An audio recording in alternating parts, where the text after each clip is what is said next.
Now, over the course of this day, we've talked so much about the issues of the day, the issues that are top of mind for so many executives. And those, I think, that will also stretch out over the next few years. But what will trade look like over the course of the next decade? What will trade look like in 2030? So to peer into the crystal ball with me, I'd like to invite on stage 3 experts. So please join me in welcoming Stuart Roberts, Managing Director, Global Head of Trade at JP Morgan Chase. We have Wael El-Zanati, Director for Public Policy, and apologies, just one seat over, please, Stuart, if that's fine. So we have Wael El-Zanati, Director for Public Policy and Government Relations in MENA General Motors. And we have Ulrik Knudsen, Deputy Secretary General at OECD. Please give them a warm welcome.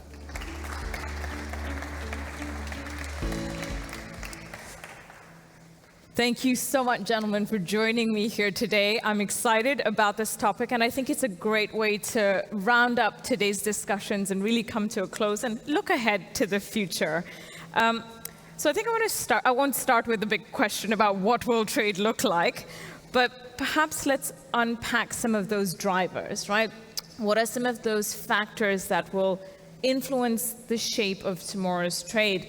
And so, Stuart, I'll come to you first. So can you tell me one factor you think that will influence what trade will look like over the course of the next decade? If you could just name one, and we'll unpack some of the others over the course of this. So I think technology for sure, but given we're only 8 years away from 2030, I would also say global monetary policy needs to be really understood. Okay, fantastic. And Wael?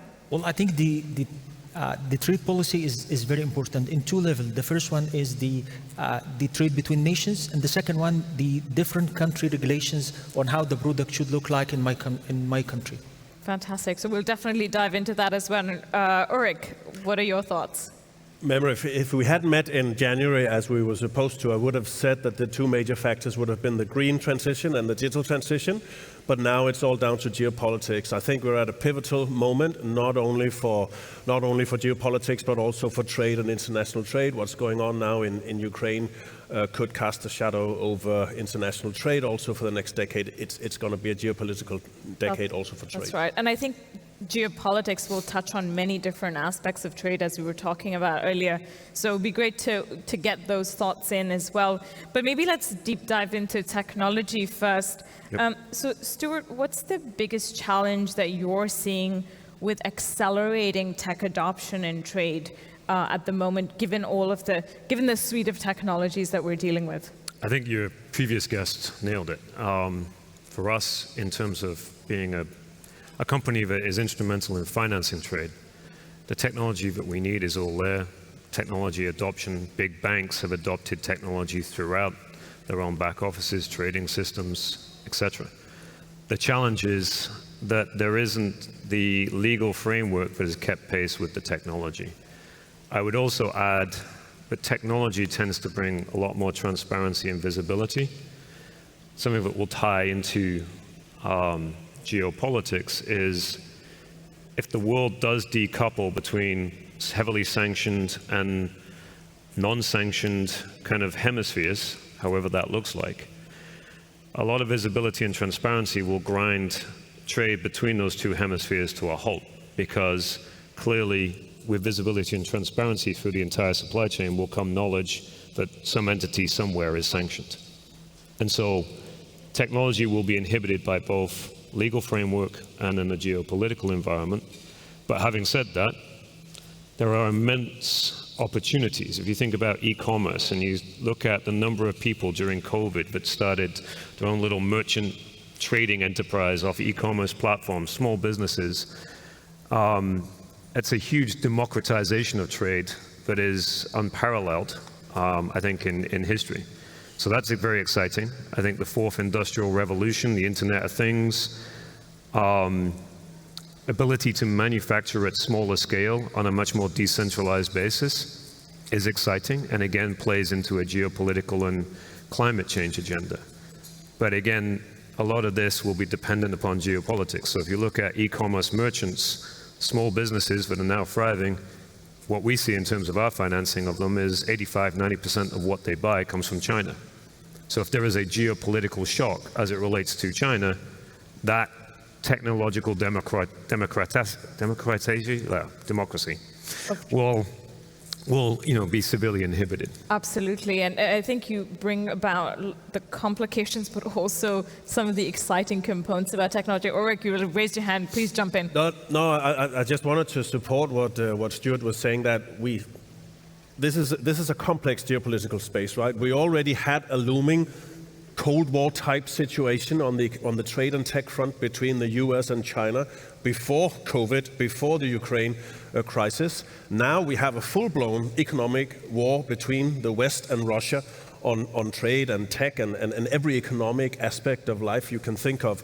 It'll be extremely important to see how those two aspects of Cold War type interactions will play out. The one now with Russia, which is full-blown, and then what was looming with China, where we had to at the same time cooperate on certain issues, be rivals on others, and then compete in the trade arena. But already before this crisis, there was a trade arena and a tech arena for Cold War-like type behavior between the West, certainly Washington and Beijing, and now we have this added dimension. And I agree with Stuart that not only trade, but also the nexus between trade and tech is going to be center stage of that. I think that's a pretty safe prediction. You said that really perfectly, that nexus between trade and tech, so that's fantastic. And thank you for sharing your views on that. Wael, I want to come to you, and I'm getting a bit specific here, mainly because in our research that we've just published today, we did interview General Motors, and Wael's colleague told us about how they're rolling out 3D printing across facilities around the world. And for me, that's a game changer that could potentially change sourcing patterns. But you have your views on that, Wael. Why don't you share that with me? I think it's quite clear that the two economists are talking about the politics, and I'm the public policy guy. I want to talk about the economy. But this is show how the globe is changing. For General Motors, we in the middle of all this turmoils, we are changing from a automotive company to a platform innovators. Right. So a company that can produce hardware and software for the future of the mobility. And that means that we are interrupting ourselves. We are the company that the first introduced EVs 100 years ago. We are going back to getting EVs to everyone, and also to offer connectivity and safer environment and autonomy to all the market. This is from the technology side, but back to the Stuart point at the beginning. Part of the technology that you mentioned is the 3D printing. Now, to think about a car from the time that the designer think about it until it become on the road, it usually takes 4 years. With the recent technology, we are reducing this to 2 years, and that's huge time saving and huge impact on the total cost of the innovation in this field. One of the clear examples to this is the car is going to be launched soon, which is the Hammer EV. This car, from the concept till the road, is 2 years. So the 3D printing is going to produce a lot of opportunities for company to transfer the tech in almost no time, but it also dependent on the availability of raw material and how can you use your tier 1 and tier 2 supplier to get the material that you're going to print in the local sphere. So this is how can we look to the future and how the technology is interrupting the industry. I would just add, and as it relates to the cost space, and this is replicated across a lot of industries, is the cost of investment of setting up a 3D printing plant is significantly less than it historically was for a traditional car plant with all the robots, the conveyor belts, right, the amount of land, and then you had, centers of excellence where you then had tier 1 suppliers that then congregate around that massive plant. Again, this goes to the ability now to decentralize and the ability to localize, and it's that, I think, is going to be one of those big drivers as technology as an enabler, and it actually does play into, unfortunately, a fragmentation of our globalization that we've seen over the last 30, 40 years. Yeah, Wael, you wanted to add to that as well. I think that's very important point, because usually the first word is the policies, and policies is shaping how the business is running. But 2 points: that the speed of the innovation is far more than the capacity of anyone to control. So it's on the business and on the government to collaborate. And the concept of public-private partnership is very crucial in this time. So we make sure that like the last speaker she was saying, that the technology neutrality. Sometimes it's conceptually right, but when it comes to practice, we are like just forcing Apple to put Android on their phones to make it the same software for everyone, which is not fair. So this kind of concept need to be regarded, and I think we are working with different governments to try to spread this concept of collaboration and also to give the technology neutrality a chance. That's right, and we were talking about this earlier in terms of also certification for ESG, and I think what you said, Stuart, just now about localization also is a good segue into that ESG conversation, because that intersects with sustainability as well, and those priorities that are coming into supply chain management. To what extent do you think ESG mandates will now shape the future of trade? I think if it's done well, and that's a big question mark on that, if it's done well, I think it will be one of the most important drivers over the next decade. I'm also concerned that without good governance, good regulation, ESG could become a bit of a moniker that is, cast with a whole bunch of cynicism.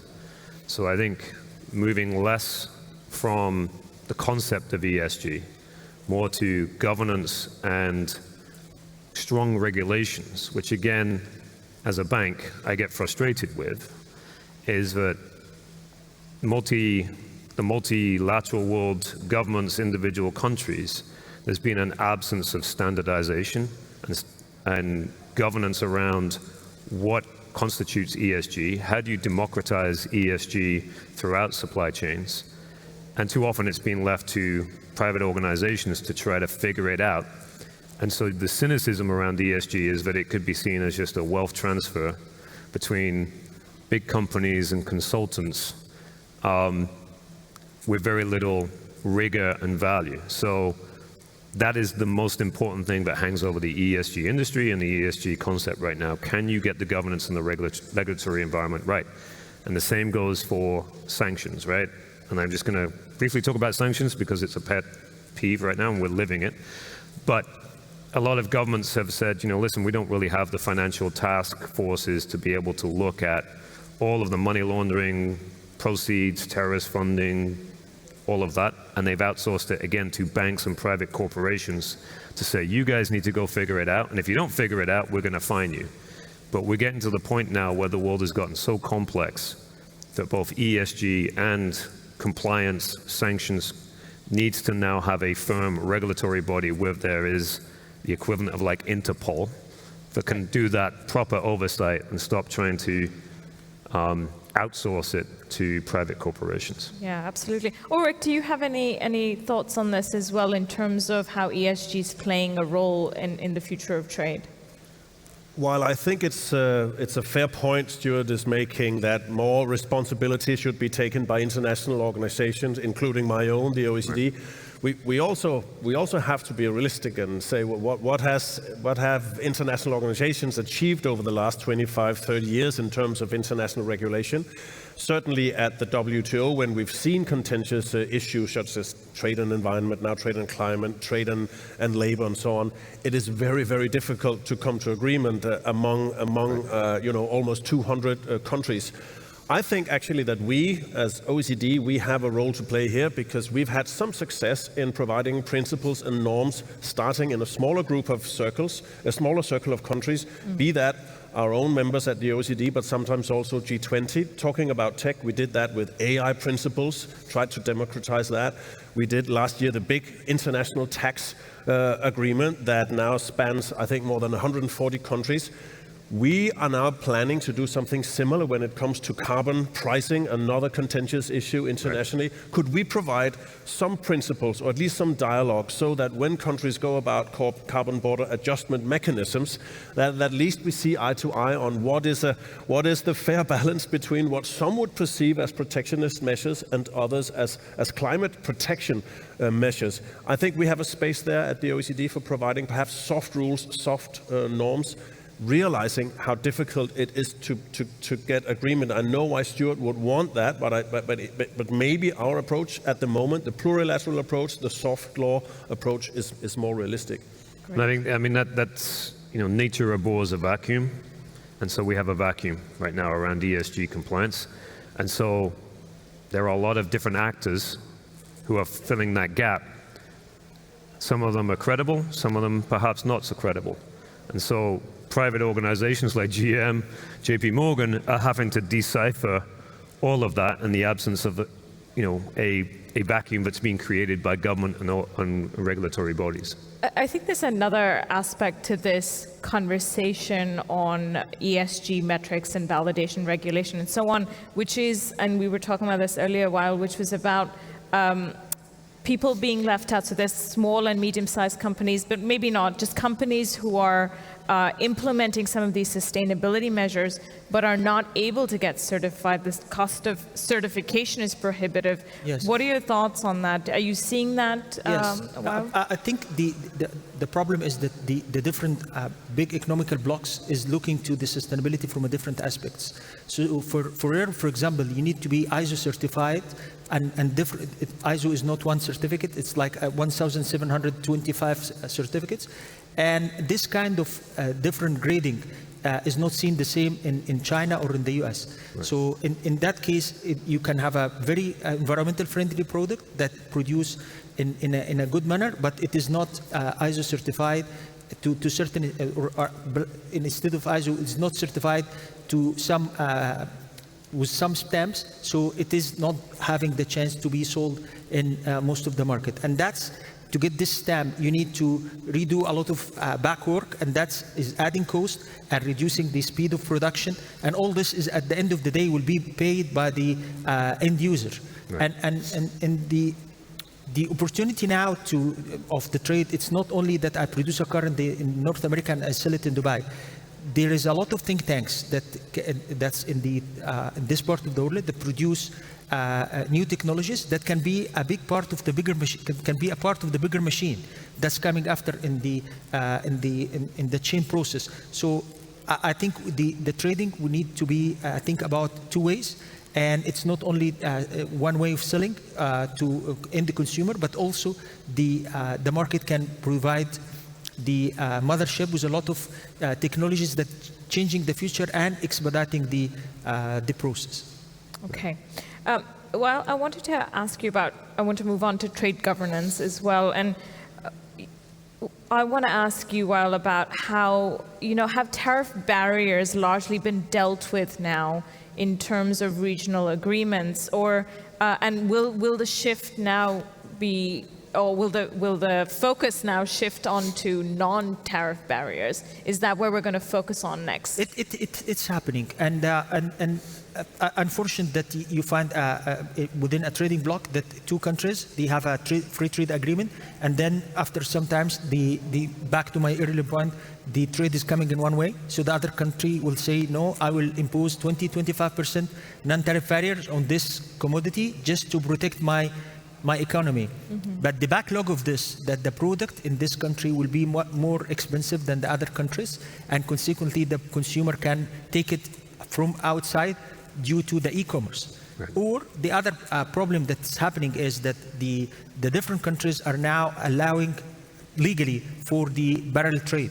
So if you are imposing a 25% non-tariff barrier on a product that's coming from certain destination, the customer can get it from the other market and bring it in as a barrel trade, or we call it sub-dealer or something, and this entity will be getting the product to the consumer with a 25% less price. Consequently, the local distributor of this country and all this operation will be losing. So the decision of this country is jeopardizing the business of the local businesses. So it needs to be looked in a lot of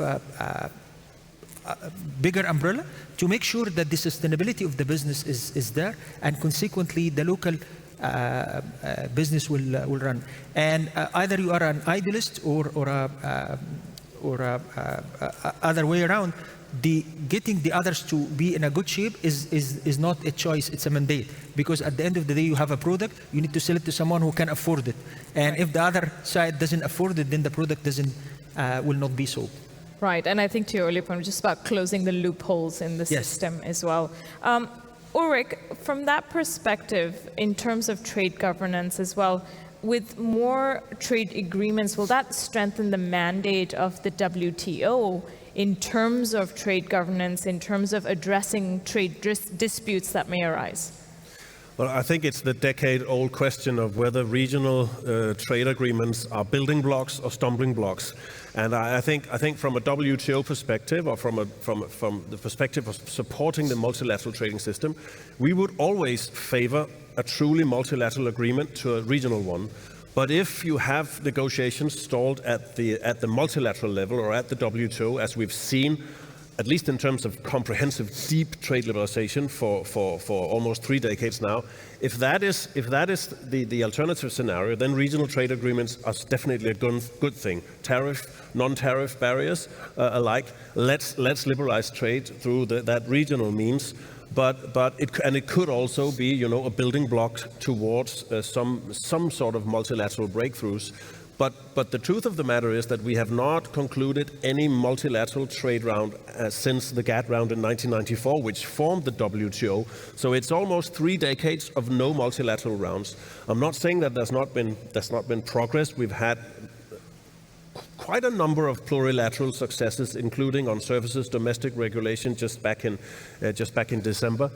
But to tie perhaps the knot with what we discussed earlier, we also need one on digital trade or on e-commerce. So no, I think regional trade agreements are good, but the sooner or the more we can multilateralize them, the better. Okay, thank you. I do want to remind the audience that we are welcoming questions from the audience. So if you do have a question, please do go up to the microphone, and I'll keep an eye on that for anyone who does have a question to our fantastic panelists. But till then, I want to... Can I add maybe just because you said Memory, this morning when in your opening remarks, you cited your own survey, which showed, perhaps to my positive surprise, that companies were actually increasingly diversifying rather than going regional. I have to admit that in the first few months of COVID-19, back in the spring of 2020, I was a little bit nervous when both companies and countries started talking about going from offshoring to nearshoring, going from just-in-time to just in case, because that could, feed into this narrative of going local, going protectionist, maybe in the worst case scenarios. Your survey suggests that this is not happening, or at least there is a more ambiguous picture, and I think that is positive. There can be reasons, and Stuart, you mentioned some of them, for going local and for diversifying, and for also looking at the supply chain to make it shorter. There can be very good reasons for that, but we have to keep markets open at the same time, and we cannot abandon the idea of open markets. Yeah. So let's go local, but for the right reasons, not for protectionist reasons. You did. I mean, Ulrich, you've already set the scene for my next question to Stuart, which I disagree with. Right? But I mean, please share your thoughts, Stuart. Of course, as Ulrich said, our research shows that right now companies are still diversifying the supply base regardless of location. We were very clear with that statement there. But with regional trade agreements now coming into force, will you see that shift? You're saying you're seeing signs. Tell me more. No, I mean, I think that can be broadly true in a lot of industries. But if you, going back to Ulrich's point around the new Cold War, around things like technology, right? And I would absolutely say that energy and energy production has always been a geopolitical discussion. But if you look at technology, the question is not so much are they diversifying their suppliers, the more is are they diversifying away from China? So this is where it ties into monetary policy, geopolitics, technology all starts to come together. And if you use the tech industry as an example, China came into the WTO 2000, 2001, right? And one of the reasons why 16 years later you have Brexit, you have Trump, is during that period of time, there was a huge manufacturing knowledge transfer from the Western countries, the OECD countries, into China. And no industry benefited more from that than technology. And we as consumers benefited massively from that, which also ties into another aspect, which is inflation, right? So we've had, in that same time period, I would argue, an almost reckless monetary policy by the large 6 central banks that has printed an inordinate amount of money even before COVID arrived. And that has led to huge asset price inflation, which has caused huge amounts of inequality around the world. But more so, what kept core inflation in check was 2 things. China as a manufacturing hub, and number 2 is the rise of fracking technology that allowed the US to become the #1 producer of oil and natural gas. So going back to China and technology transfer, technology companies started moving out of China before COVID because of wage rates. So in China now, the wage rates are not dissimilar. They're basically the same as they are in Mexico. Right. So you factor in that combination of both transport costs, diversification, and then you start seeing Mexico as an increased benefit of geopolitical and also wage price increases in China. So that's leading to a shift. And every technology company I speak to, particularly the ones in hardware where you have that long supply chains, they're all talking about Mexico. They're talking about Vietnam as another diversification place. And then Eastern Europe. Eastern Europe is becoming an increasingly large technology hub for manufacturing.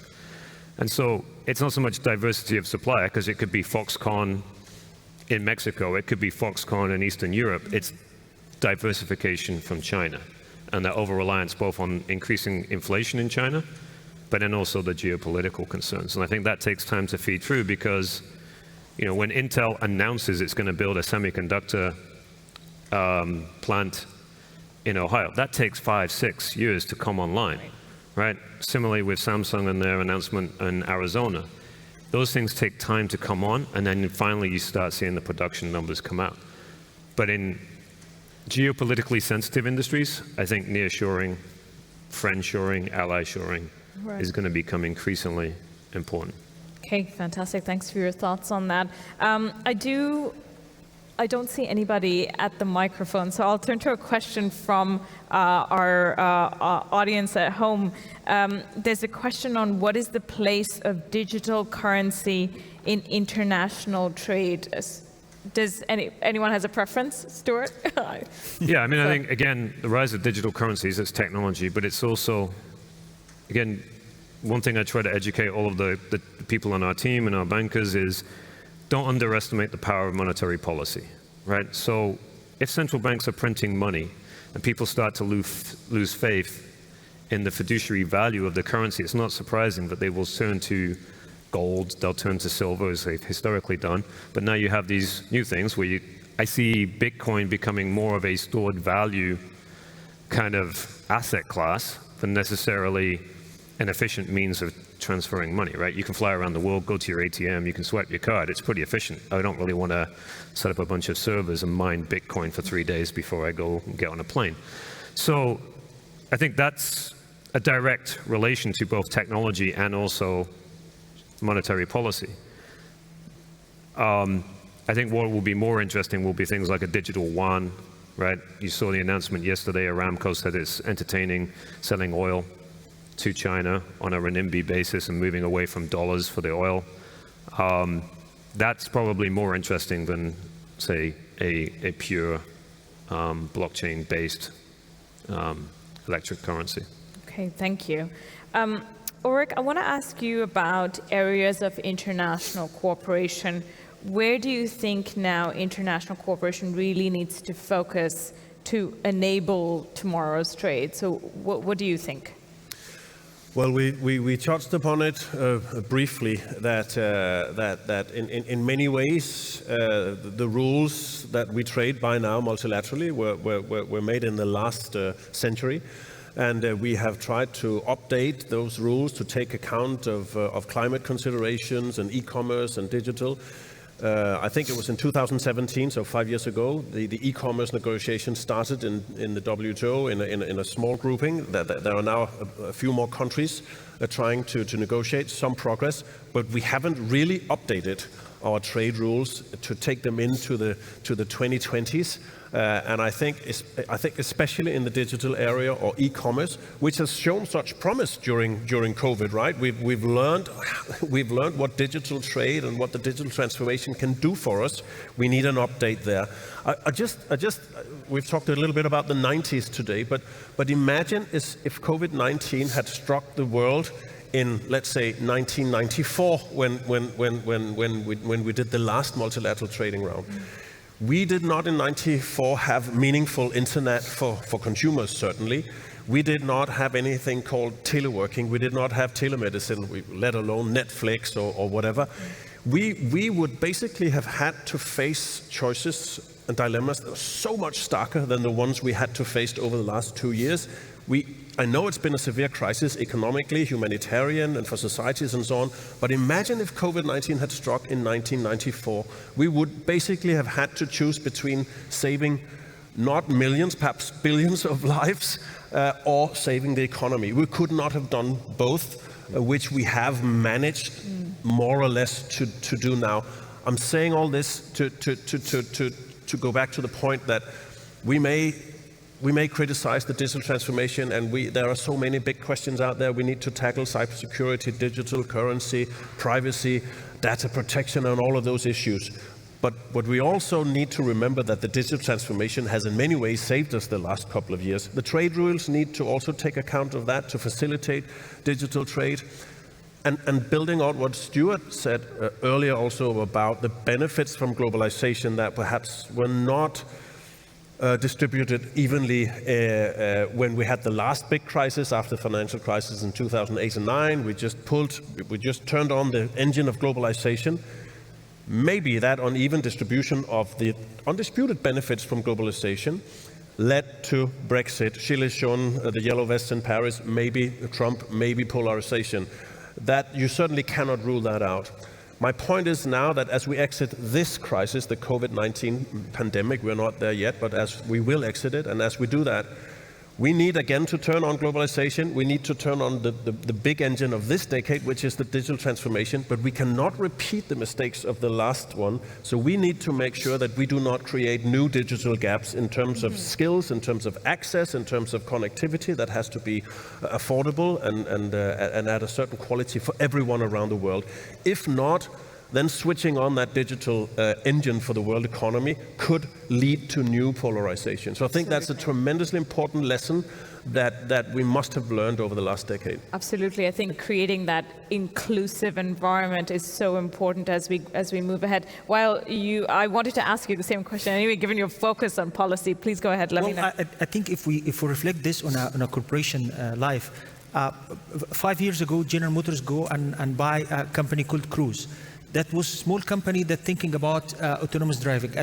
Until that age, riding in a car that doesn't have a driver or a steering wheel was just a science fiction. 5 years after, just last week, the US allowed the vehicles from Cruise to drive in the streets of San Francisco without a driver. And this is now a science fact. So the amount of disruption that mobility as an industry is showing over the next 5 years, last 5 years, is more than the previous 50. And that is a good reflection about how deglobalization, because it's not only what Cruise did in San Francisco, it's the global network of innovation idea behind General Motors and behind Cruise that led to the development of the technology. And back to the earlier point about the role of the regulations. Thanks to UAE and Dubai, Dubai is going to be the second city in the world before Detroit. That's the first product that's coming from General Motors to be launched in Dubai before Detroit, which is the autonomous vehicle. It will be here by the end of the year and on a commercial basis in 1 year from today. And this is how we move the challenge and globalization into two reality. Just to connect it, all the dots, this is all about the enabling policies. So without the support of the enabling policies that allow to say that you don't have the product feature that we are looking for now, but at least give us a different level of confidence, the same level of confidence that the new technology will offer us, and then we bring the technology fast in the chain. So that is a huge advantage of the policy, how it can be turned from no, you cannot move, to a technology enabling lever. Can I add just one point to all this? Because this is all great, and I don't worry about UAE, I don't worry about Dubai, but there was huge inflationary pressures in the global economy before COVID. Obviously, trillions and trillions of dollars have been printed. There's even more inflationary pressures, and now you've had another, massive economic shock in terms of Russia, Ukraine. There will be polarization in terms of access to technology, right? Imagine you're Bangladesh, you're Sri Lanka, you're even Turkey. You're an energy importer, you're a food importer. Right. Grain prices this year have already doubled since December. They'll probably quadruple by the end of the year. You have food insecurity. We know that the Arab Spring was, the precursor to the Arab Spring was food price rises, right? There is going to be political instability. So there will be these haves and have-nots in terms of really benefiting and adopting this kind of technology. Other people are going to be very worried about just getting enough food and enough energy to provide, subsistence. So there's a lot that we need to do in terms of both our business, and I would argue in terms of a global regulatory framework as well, that we need to be a little more nuanced, right? In terms of where is stuff going to happen, where is it not? And I would just say, rising interest rates in the US is going to lead to foreign direct investment leaving the emerging markets, so it's going to compound that problem. And so we also, and this ties to ESG, we have to get a little more nuanced around carbon, right? Is it okay for a Senegal to produce oil so it has an ability to earn export revenue? Yes. Maybe the oil carbon initiatives should be much more punitive in the developed world than they are in the emerging markets. Sri Lanka is facing a debt default, right? Sri Lanka runs on coal. Coal should be allowed to go to Sri Lanka, right? We need to be more nuanced in terms of both our carbon policies, but also in terms of understanding priorities for individual countries.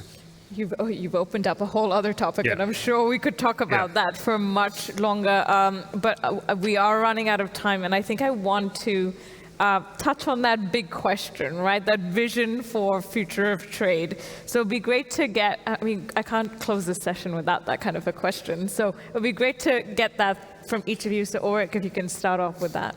The future of trade? Vision for the future of trade. What would you like it to look like? I'd hate to leave us sort of in a miserable state, but it is tempting to say that we have the 33 best years of our lives behind us, with hope, prosperity, and stability now being turned into fear, poverty for some, at least the most vulnerable, and certainly uncertainty. I don't think it's ever been more uncertain than now. In 5 minutes, we are, the OECD, going to publish a report today saying that just what we've seen, the war we've seen over the last couple of years, we estimate that will take 1% of world growth, economic growth this year. Just what we've seen over the last couple of days. So we're living in tremendously uncertain times. I'd love to be optimistic here at the end, but I find it right now a little bit hard to find out what exactly to base that optimism on. Well, will I get a more optimistic answer from you? Yeah. We believe in General Motors in a future with zero crashes, zero emission, and zero congestion, and we are turning this belief into reality with the technology. And I think what we really need is two things: is a policy that will allow for the technology to evolve and grow in the right manner, and also we, as an industry and as a big corporations as well, we have a duty to collaborate with the government to make sure that no one is left behind. Great, thank you, Wael. And Stuart.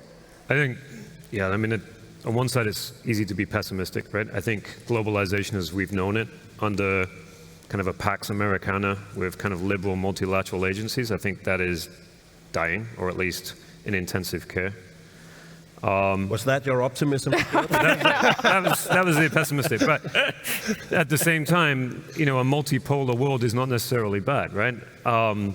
This is going to be a good decade for India, right? It's already, those countries that are neutral, UAE, Saudi, that sit in those crossroads and can balance the geopolitical kind of neutrality and be able to, straddle the sanctioned and unsanctioned world, they will do fine. I think it's going to be challenging for China.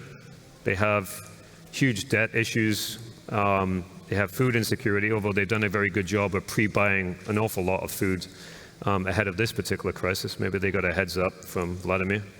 And then you've got places like Latin America, but if they have good governance, should be able to benefit enormously from it.